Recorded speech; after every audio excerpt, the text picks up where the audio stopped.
üretim, öz sistemi.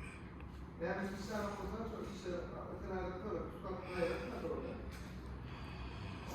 Tutaklı ayrılma Halif benim Halif'ten. Başka atlamak isteyen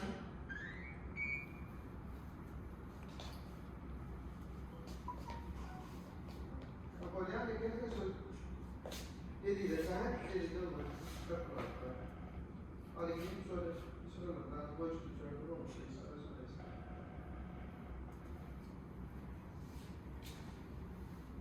Hatırlıyor musun? Yedi misin şu aletler mi? Sonra yedi misin?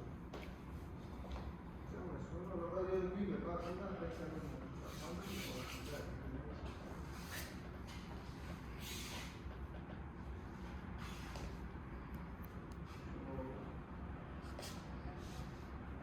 Bunu dersen